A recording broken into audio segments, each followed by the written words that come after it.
दाऊद अलैहिस्सलाम की कौम का वाक़या है कि अल्लाह ताला ने सारी कौम को बंदर बना दिया। वाक़या कुछ यूँ है कि दाऊद अलैहिस्सलाम की कौम के ऊपर अल्लाह ताला ने एक इम्तहान डाला, एक एक जो है वो आजमाइश डाली कि उनको ये तलकीन की कि आप लोगों ने हफ्ता वाले दिन समंदर की मछलियों का शिकार नहीं करना, हफ्ता को छोड़ के बाकी दिनों में आप शिकार कर सकते हैं। तो ये उनके ऊपर इम्तहान अल्लाह ताला ने आजमाइश डाल दी कि देखो ये कौम मेरी बात को मानती है नहीं मानती। तो अल्लाह ताला ने ये इम्तहान डाल दिया उनके ऊपर।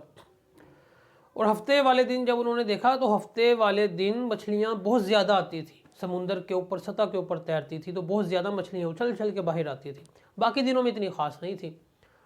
तो अल्लाह ताला तो देखना चाहता था कि भाई हफ्ते वाले दिन मछलियाँ अल्लाह ताला ने ज़्यादा कर दी थी कि ये मेरी बात को मानते हैं नहीं मानते। तो जब अल्लाह ताला ने ये आजमाइश ली, इम्तहान लिया, तो 70,000 की कौम थी दाऊद अलैहिस्सलाम की। एला नामी गाँव है, तो वहाँ ये रहते थे। तो ये जब अल्लाह ताला ने इम्तहान लिया तो ये 3 ग्रोहों में तकसीम हो गए। एक ग्रोह वो बन गया जिसने अल्लाह ताला की बात को माना, फर्मा बरदारी की और मछलियों का शिकार नहीं किया, बल्कि दूसरे लोगों को भी कहा जो शिकार कर रहे थे उनको भी मना किया। दूसरा ग्रोह वो बन गया जिन्होंने मछलियों का शिकार नहीं किया लेकिन खुद खामोश रहे, दूसरों को ये नहीं कहा कि भाई आप करो या ना करो। जो मछलियाँ जो है वो शिकार कर रहे थे उनको मना नहीं किया बल्कि जो रोक रहे थे उनको उनको भी मना कर दिया कि भाई इनको मछलियाँ शिकार करने दो, अल्लाह ताला खुद इनको हलाक कर देगा। तीसरा ग्रोह वो था जिन्होंने अल्लाह ताला की खुल्लम खुल्ला नाफरमानी की और मछलियों का शिकार किया। ये 3 ग्रोह बन गए थे। पहले ग्रोह वालों ने समझाया तीसरे ग्रोह वालों को, भाई ऐसा ना करो, अल्लाह ताला जो है वो अजाब देने वाले हैं, अल्लाह ताला की ये नाफरमानी है तो अल्लाह ताला आपको अजाब देंगे, हलाक कर देंगे। लेकिन उन्होंने नहीं माना। जो लोग अल्लाह नेक थे, अल्लाह ताला की जिन्होंने फरमाबरदारी की, उन्होंने फिर एक दीवार बना ली। इन फरमाबरदारों और नाफरमानों के दरमियान एक दीवार उन्होंने बना ली, वो अलग रहने लग गए नाफरमानों से। तो इस तरह भी काम चलता रहा। तो दाऊद अलैहिस्सलाम ने भी उन पर एक मरतबा लानत की एक दफ़ा, क्योंकि वो अल्लाह ताला की बात को नहीं मारे थे। अल्लाह ताला ने जो इम्तहान दिया था उसमें वो नहीं फरमाबरदारी कर रहे थे जो नाफरमान थे।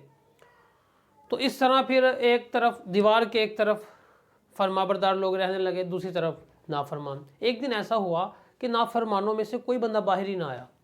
तो फरमाबरदारों ने देखा कि बात मानने वालों के कि बंदे किधर गए हैं। उन्होंने जब देखा दीवार के ऊपर चढ़ के देखा तो वो सारे के सारे बंदर बन गए। वो फिर उस तरफ गए तो वो बंदर उनकी तरफ आए। जिनके रिश्तेदार थे उनके कपड़े पकड़ के सूंघते थे, रोते थे। वो ज़ुबान से कुछ कह नहीं सकते थे, मतलब रोने का यही था कि हम अल्लाह ताला की बात को मान लेते तो अल्लाह ताला हमें बंदर ना बनाता। तो सारी की सारी जो है वो जो नाफरमान थी कौम, वो सारी की सारी जो है वो अल्लाह ताला ने बंदर बना दिया, अज़ाब नाज़िल कर दिया। तो इस तरह जो है वो दाऊद अलैहिस्सलाम की कौम जब बंदर बनी तो 3 दिन तक वो भूखे प्यासे रहे, उन्होंने कोई चीज़ खाई नहीं, कोई चीज़ पी नहीं। तो वो ऐसे 3 दिन के अंदर सारे के सारे मर गए।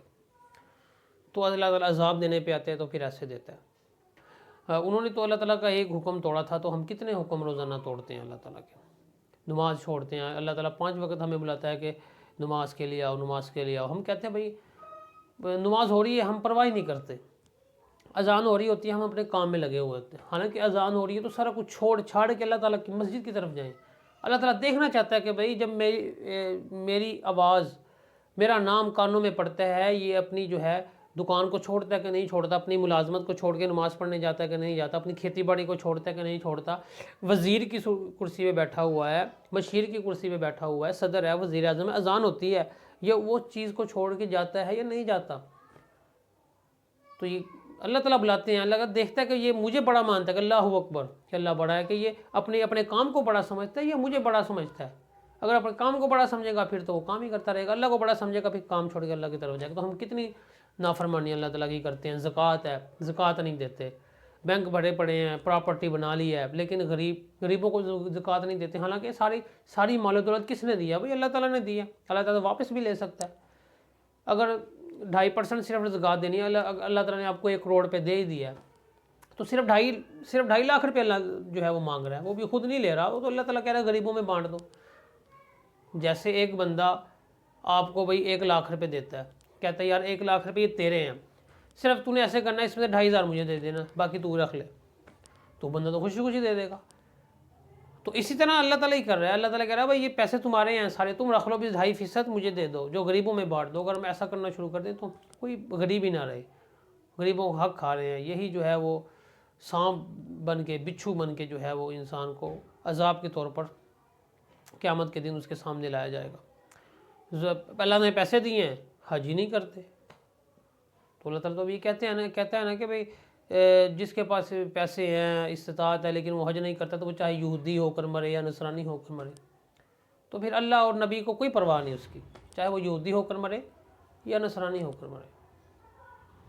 تو یہ ساری چیزیں ہیں، وہ ایک نافرمانی کی داؤد علیہ السلام کی قوم نے تو ساری کی ساری سب کو بندر بنا دیا، تو ہم تو اس سے بھی زیادہ نافرمانیاں کر رہے ہیں، کئی گناہ ہم کر رہے ہیں، گناہ گار حالات، آج معاشی حالات، قوم کے حالات کیسے ہیں، مہنگائی سر جو ہے وہ، حکمران صحیح نہیں، حکمران غلط ہے، مہنگائی بڑھ رہی ہے، تو یہ ہمارا قصور ہے۔ ہم سیدھے ہو جائیں آج تو جو ہے اللہ تعالیٰ سب کچھ ٹھیک کر دے، ہمارے اعمال غلط ہیں، اپنے اعمال ہم ٹھیک کر لیں تو سب کچھ اللہ تعالیٰ ٹھیک کر دے گا، ہمارے اعمالوں کی وجہ سے یہ سب کچھ ہو رہا ہے، جیسے اعمال ہوتے ہیں ویسے ہی اللہ تعالیٰ فیصلے کرتا ہے۔